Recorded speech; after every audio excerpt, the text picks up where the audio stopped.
Pagkamatay ni Ronaldo Valdez. Ronaldo Valdez nagtamo ng tama ng baril sa sentido.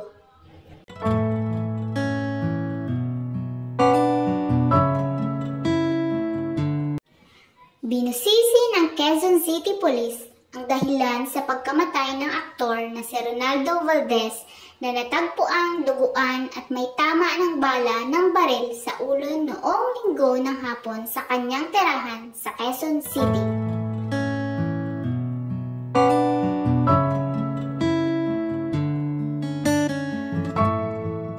Idiniklarang dead on arrival sa St. Luke's Hospital si Valdez Ronald James Duluca Gibbs sa tunay na buhay, 76 years old ng Manga Street, Barangay Mariana, New Manila, Quezon City.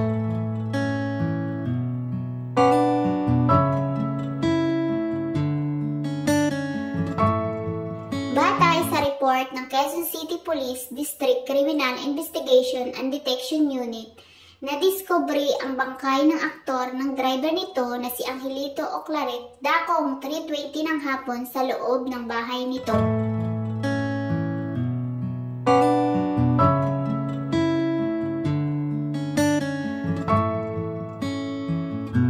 Nakaupo ito sa silya habang hawak ang kalibre .45 na baril.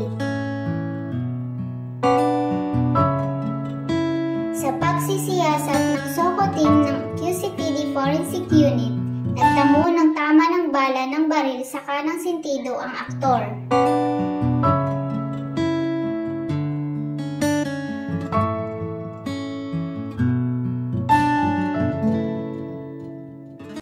Agad na kinontak ni Oclaret ang anak ng aktor na si Jano Gibbs.